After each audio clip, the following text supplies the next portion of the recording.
A lot of Nintendo franchises began 2D and went 3D with good results. The Legend of Zelda Ocarina of Time, Super Mario 64, Metroid Prime, but everyone's favorite pink puffball hasn't had his own platforming adventure in the realm of 3D until now, not counting Kirby's Air Ride in being a racing game. So, the first 3D Kirby platformer is here and I kinda like it. Here is my review of Kirby and the Forgotten Land for the Nintendo Switch. Forgotten Land takes place in Dreamland at first. Kirby is flying around when a massive dimensional rift opens up, taking in everything in sight, including Kirby. He awakens in a strange world filled with ruined buildings and structures. Upon seeing the Waddle Dees from Dreamland being kidnapped by the nefarious Beast Pack, he allies with a strange creature, journeying to rescue his buddies and find a way back home. Now, the plot of this game is cute and adorable, as the series always has been,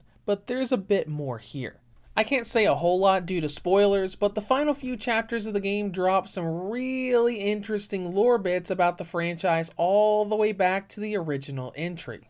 When it comes to gameplay, this is a 3D platformer with collectathon elements. As you trek through the game, you'll be navigating 3D areas, fighting off enemies and taking their powers to save the captive Waddle Dees. Although not really a party-based game like Star Allies, it is worth noting that this adventure can be tackled by yourself or via co-op if you've got a friend nearby. With main progress, you've got levels and a home base of operations. There's a big overworld that lets you enter stages and levels to progress through the game, but also a Waddle Dee town you build up as you play. It begins as a hub and saving area, but the more Waddle Dees you rescue, the more facilities will open up. It'll eventually be a hub not only for saving and healing, but loads upon loads of mini-games in Kirby fashion.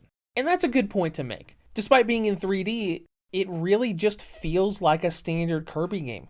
You go from level to level, clearing stages until you reach the boss. You have areas to roam around filled with enemies that you can inhale to steal their abilities. Little bomb box break to open up secret areas. You've got mini bosses like Mr. Frosty come back. It may look different, but all the way down to the pacing and abilities, it just feels like a Kirby game. And the pacing is something that I personally love. I've been a bit back and forth on newer Kirby games as the pacing felt a bit sluggish. This feeling started with Triple Deluxe on the 3DS, and I even felt it a bit with Star Allies. Everything just moved slow. The GBA Kirby games had a nice and decent pace to how everything moved, and this game feels much closer to that than the other quote-unquote modern Kirby entries.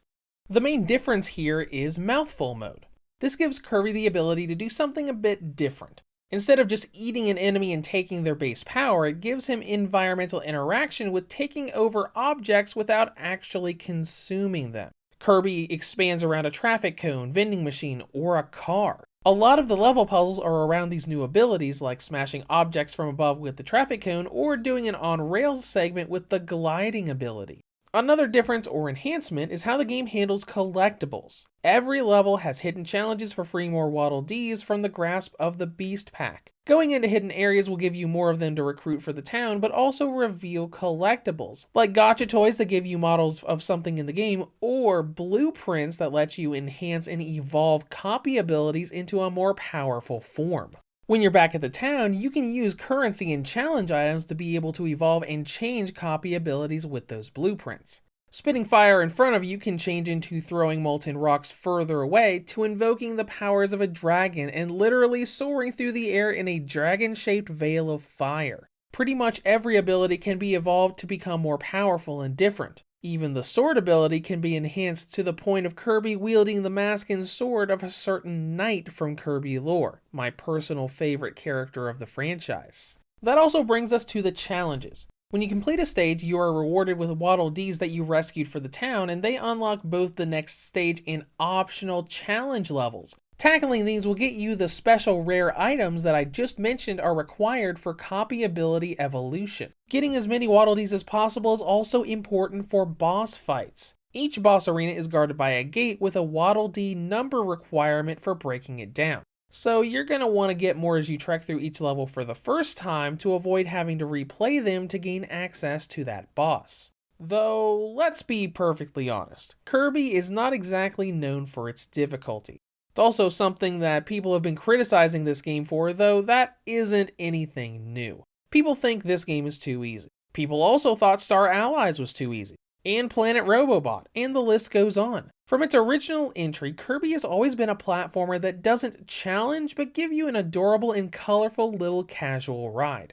While there were a couple areas of the game that I had to retry, it is a very casual little game at heart, even on the so-called wild difficulty. Though being easy and having a lack of retries doesn't mean it's lacking in content. The main story of Forgotten Land took me around 10 hours to trek through, with the post-game campaign and extra mini-games and upgrades increasing that to around 15 hours. Whether that's worth a $60 price tag is up to you.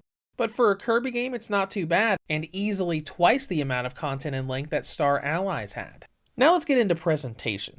Visually, this game is gorgeous. The visuals almost don't change between the cinematics and gameplay, and even handheld mode doesn't do much on lowering the graphical quality. It's got a lot of smoothness and a ton of detail. Performance is good as well. It maintains a solid 30 FPS from start to finish. There was a single flying segment that saw the frames dip just a little under 30 for a moment or so, but that's a small one-time blemish on an otherwise very well optimized game. And that brings us to battery life. Kirby in the Forgotten Land gives the original model a battery range of 3 hours and 2 up to 4 hours and 21. The Nintendo Switch Lite gets a range of 3 hours and 11 up to 4 hours and 30.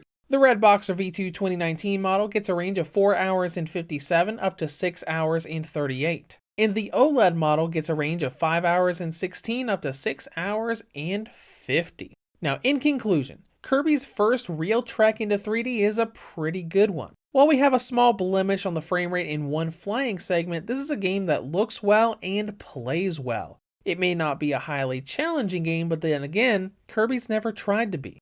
If you're looking for a casual and colorful adventure filled with cuteness, this is a great pick. Reviews to Go rates Kirby and the Forgotten Land for the Nintendo Switch a 9.5 out of 10. If you have any comments or questions, feel free to leave them below. Thank you for watching and have a great day.